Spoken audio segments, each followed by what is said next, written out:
Bismillahirrahmanirrahim. Assalamualaikum warahmatullahi wabarakatuh. Perkenalkan, nama saya Irza Rilvansyah dengan NIM 231105030054. Di sini saya akan menjelaskan tentang distribusi pendapatan dalam Islam. Distribusi pendapatan dalam Islam sangat erat kaitannya dengan prinsip keadilan sosial dan kesejahteraan ekonomi.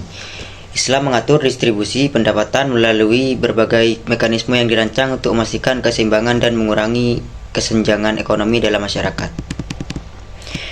Di sini saya mencontohkan ada beberapa mekanisme utama dalam distribusi pendapatan dalam Islam, meliputi yang pertama itu ada zakat, sedekah dan infak, wakaf, qard hasan, sistem warisan, pembagian keuntungan dalam bisnis.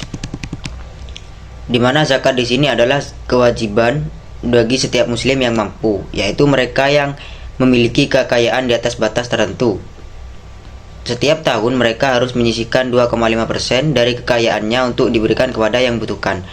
Penerima zakat termasuk fakir miskin, hamil zakat atau pengelola zakat, mu'allaf, orang yang baru masuk Islam, budak yang ingin mendekatkan diri, orang yang berhutang, pejuang di jalan Allah, dan musafir yang kehabisan bekal.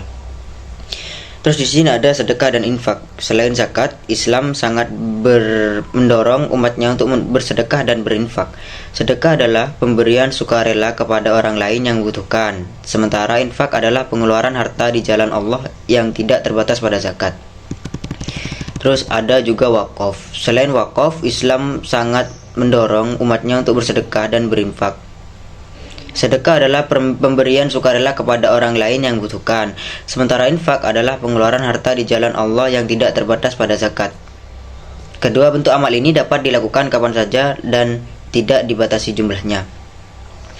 Qard hasan adalah pinjaman tanpa bunga yang diberikan kepada Tuhan yang membutuhkan. Tujuan utamanya adalah membantu mereka yang sedang dalam kesulitan keuangan tanpa menambah beban mereka dengan bunga pinjaman. Ini adalah bentuk bantuan yang sangat dianjurkan dalam Islam. Terus juga di sini ada larangan riba. Islam melarang praktik riba atau bunga dalam transaksi keuangan karena dianggap eksploitatif dan merugikan pihak yang lemah. Dengan melarang riba, Islam memastikan bahwa pendapatan diperoleh secara adil dan tidak merugikan pihak lain. Sistem warisan. Hukum warisan dalam Islam yang dikenal sebagai faraid mengatur pembagian harta warisan secara adil dan rinci.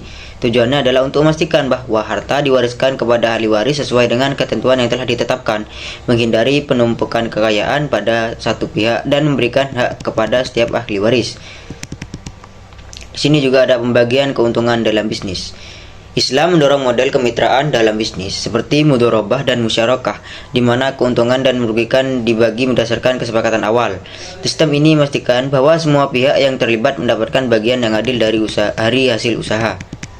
Kesimpulan pada presentasi saya saat ini, distribusi pendapatan dalam Islam mengutamakan keadilan sosial dan kesejahteraan ekonomi melalui mekanisme seperti zakat, sedekah, wakaf dan qard hasan, larangan riba, sistem warisan, dan juga pembagian keuntungan bisnis. Prinsip-prinsip ini bertujuan mengurangi kesenjangan ekonomi dan memastikan kesejahteraan sosial yang merata bagi semua anggota.